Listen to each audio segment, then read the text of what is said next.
Okay, so hello everyone, this is Haven Ditko again, and this is part 2 of making a basic shirt. I'm not sure how many parts we're going to have to this, but maybe we'll stop at the end of this one, or maybe we'll go a little further. Let's see how this goes.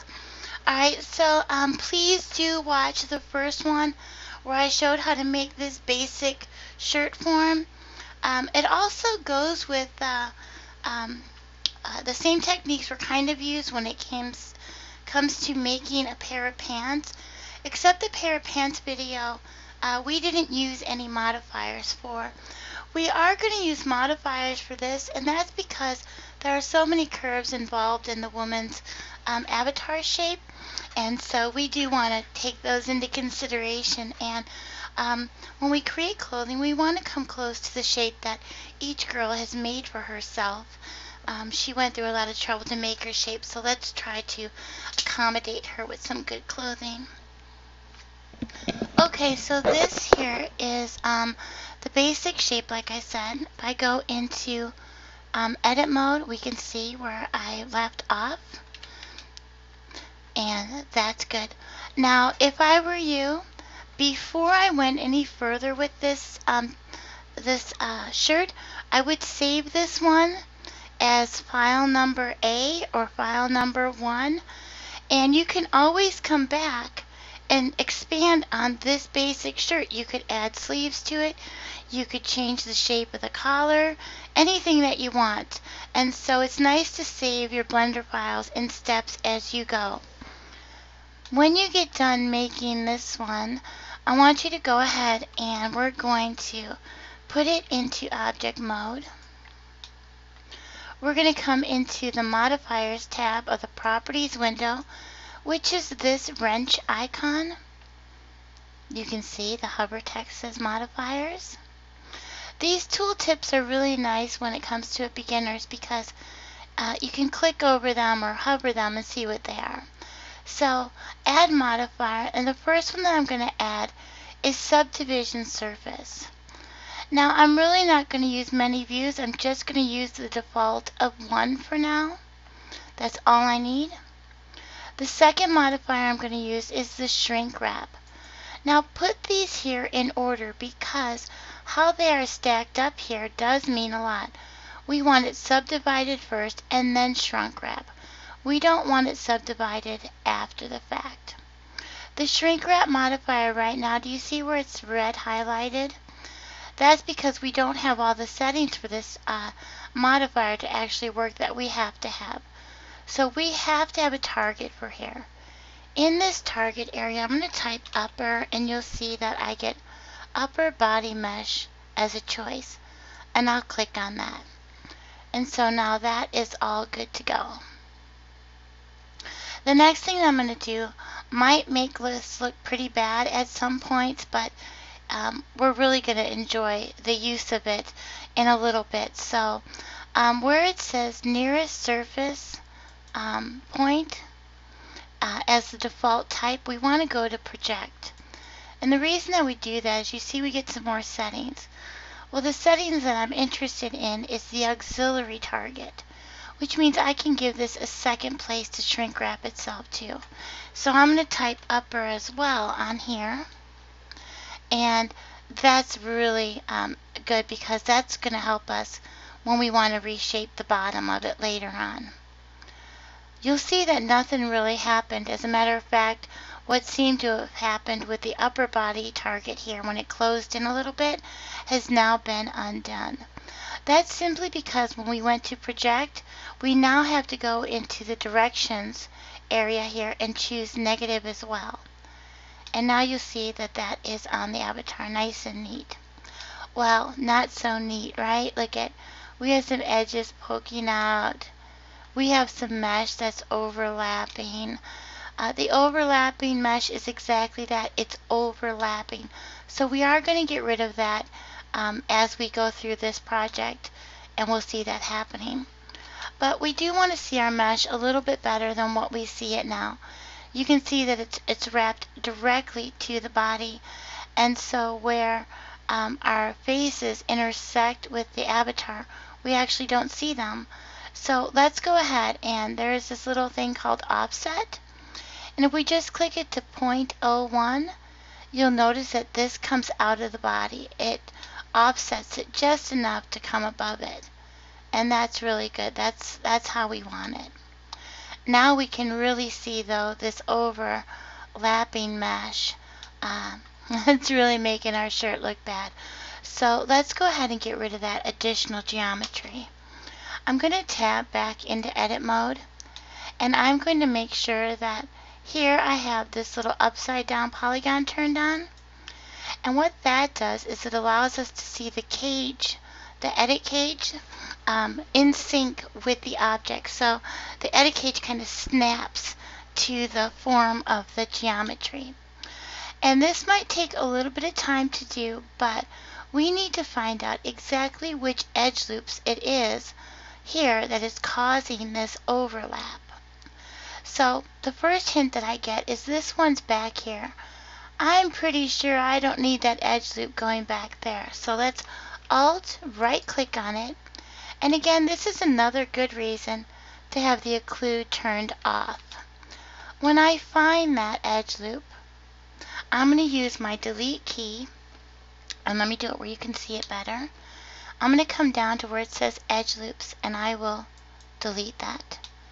Alright, that's getting a little better. Now this one here I would say is also overlapping. So let's go ahead and hit delete and edge loops again. And now we can see how that's really starting to turn out nice. We do have some more overlapping going on. So let's see exactly where that is. Which one? Let's go ahead and get rid of that one back here. I don't really want to get rid of one that goes all the way around. I'm adjusting the ones that go from here to here. So delete and edge loops. And that looks much nicer. This here, I'm not going to worry about this. I can actually fix this better when it comes time to have work on the mesh. Let me see here. And you'll notice that in trying to move these, how they move a little oddly. That's because they're being affected by the shrink wrap. So let me go in here and I will select these edge loops as well. That one and this one. And I think this one here.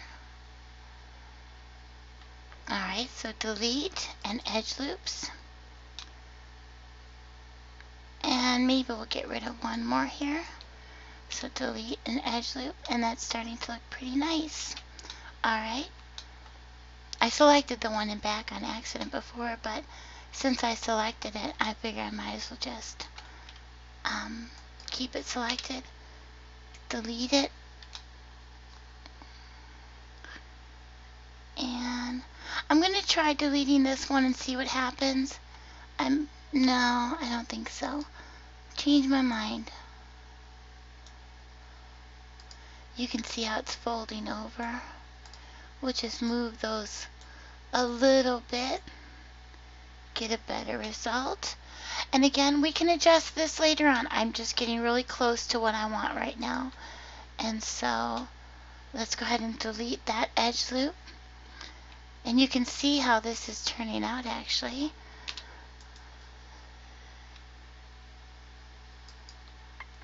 And one more. Okay, let's see. I don't know if I like this one too much.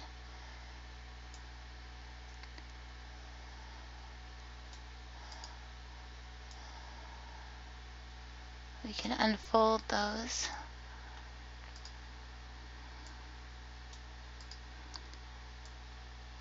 Let me just kind of work these down a little bit or out a little bit. And I think that's turning out pretty good. Okay, so now with those done, and I don't want to do too much and bore you guys, but You know, you do have to take your time sometimes to create things if you want them to turn out nice. Not everything can be done like instantly. And after all, we did start blendering to have fun with it.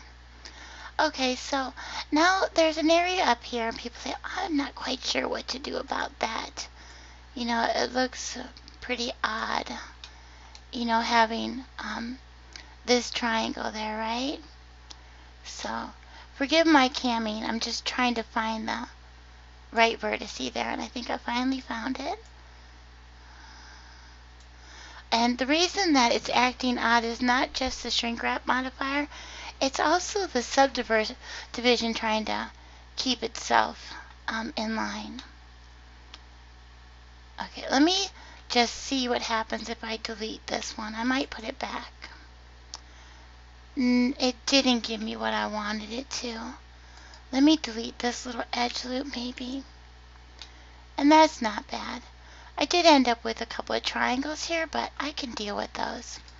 Okay, so what I'm going to do now is I'm going to select these two edge loops that are away from each other and hit F to create an edge between them. I'll select the, well actually, I'll leave this one here selected and hit W for subdivide. And now I can move that one if I want to. Again, this is going to start turning out a lot better after I get these modifiers applied. And I'm going to fill this in with F. So what happens is F will fill in two edges or two vertices with an edge, and it will fill in a loop of edges and vertices with a face. So it's a nice tool. I'm going to come over here and let me move these around a little bit. Yeah, I probably should have put a little less geometry on these side cuts.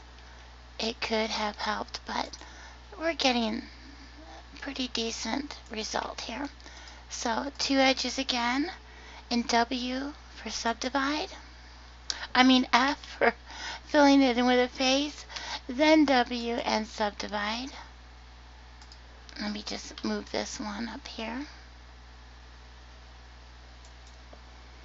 Now choose these four vertices to make a loop of them and hit F to fill them in with a face. And now I can start moving these around to give myself a nice shape. Alright, so like I said, we'll be modeling that in a few minutes. Something else that I really like is proportional editing, so you're going to see how that works as well. Now, as I do this, you're going to think, oh, that looks pretty bad, and I don't like the results of that. The reason that we're not going to like the results right away, again, is the shrink wrap modifier. But we need to leave it unapplied for right now so that we can actually do this. So I'm putting the shirt into object mode. And I'm going to come down to my other layer where I move the rigging. I'll hold Shift and I'm going to click on that second layer. I'm going to hold Shift, or not Shift, I'm just going to go ahead and right click on the rigging. With the object tab selected up here, I can come down to where I have my avatar shape keys, and I can come in here. And what this is for, before I do this, is let's say you want to save this blend file right now as well. After you save this blend file, this is like, let's say, ready to be made for the default size. Well, now you have somebody that's got a shape that's got bigger breasts, or maybe a pregnant woman, and you want to adjust this shirt for them. So now you can come in here, and where it says body in the shape settings here, we can go to torso, and we have breast size here. And so let's go ahead and see what happens. So let's go ahead and increase the breast size a little bit. And you can see how the mesh fits. And look, we've gone all the way up to 100. And that's pretty good. That is not bad. And that's considering the fact that we haven't applied this um, shrink wrap modifier yet. After we apply it, this will be the shape of the mesh, and we will still have our subsurf on here to help us shape this. So I'm going to bring this down just a little bit, where it still needs work, but not as much work, okay? And let me show you the belly. So if we go in here to belly size, we can increase the belly size for a woman who might be pregnant on SL. And now you can create a shirt for her. After you've created the shape that you want to with this, or you've brought in the different standard sizes, and the shrink wrap modifier was still open and usable, you could easily change the shape of the clothing, the size of it. And then when you apply the modifier, this is the size that you have left to work with, and then you can rig it and you can weight paint it. So what I'm going to do is show you now that these green buttons, when you, or it's actually a green arrow, and what this does is it resets to default anything that you may have changed. So we'll change that back, and we'll put that one back as well. There we go. And like I said, you can do anything you want. So now I'm going to go back into the shirt and into the modifiers, and I'm going to come down here and I'm going to apply the shrink wrap. And so you can see we've already got a better result here, but because we still have our subdivision surface modifier active, it makes it really nice for editing. So you can see this one is out here. It looks a little messy, but let's even these all up on the Z axis. So S, X, or S, Z, 0, enter. Alright, we can take this one and using grabbing Shift Z to eliminate the Z axis, we could push that back in place.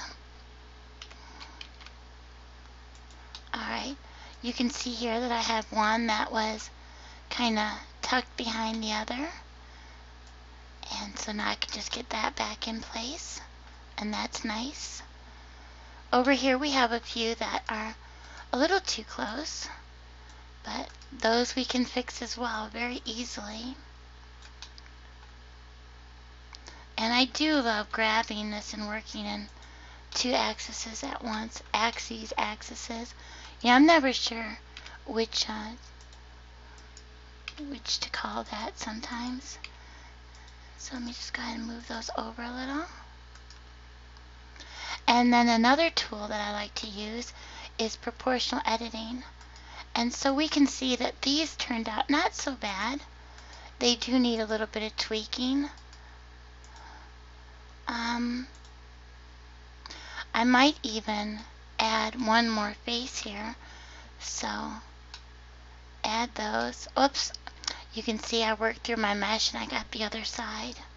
So let me undo that and select the correct ones this time. And we'll hit F for face to get that edge. F is actually for fill. Subdivide it, and then we can select all four of them. F to fill in with a face. And actually, do you see I had one down here that I didn't notice? So now I've got a hole. So let's go and do that. And unsubdivide it. And choose those four and fill it in with a face. So there we go. So that's kind of nice to be able to fix those kind of things. And I'm going to grab this a little, put it back in place. Now the shirt sleeves are kind of wide, aren't they? Well, this is where I like to use proportional editing, so I don't have to adjust every single one of these verts and where I can give this a little bit more shape if I want to, very easily using proportional editing. If you don't know what proportional editing is, please watch the little video that I have on it. I'll explain briefly as I go along. I'm going to hit O, which is a shortcut key, and in its menu I'm going to make sure that I am on connected and not projected. So now I have the empty shaped circle there. And now I can scale this on X, but you'll see that I need to adjust my area of influence. And I can thin those up. So S and X. And you see how it's getting the ones in the back a little too much? I don't care for that. So make sure that as you play with this, you make smart choices. It's not always going to be smart to try and work through something. Sometimes you gotta just take your time and go a little slower. Okay, so I could just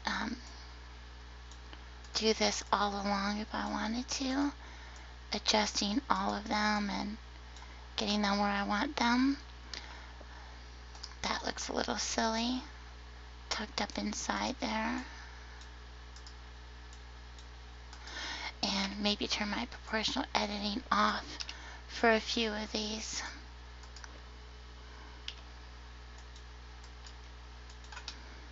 And just keep working them all the way around. This side, you can see that I made that face and I kind of pulled that too far out. Again, here I might select these four. I'm smarter now. I know that one was there this time. And so you can start adjusting these to make the kind of arm openings that you want to. Again, you're going to have to be, watch your mesh from all sides. You know, just going in and looking at it from front view is not going to be enough. You are going to have to come in here and really look at it from all angles, see what you've got going, and mesh accordingly. Okay, so there we have that. You can see that I've got a tucked in area here, so I'll just pull those out where they need to go. And sometimes it's a little bit of a guessing game at first, like what it goes where, why is that one there? But you can start moving these around.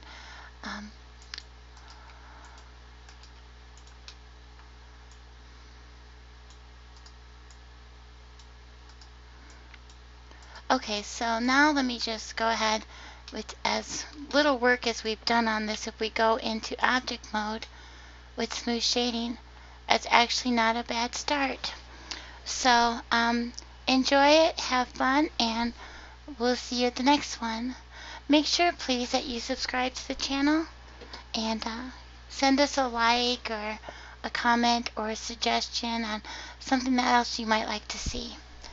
Happy creating!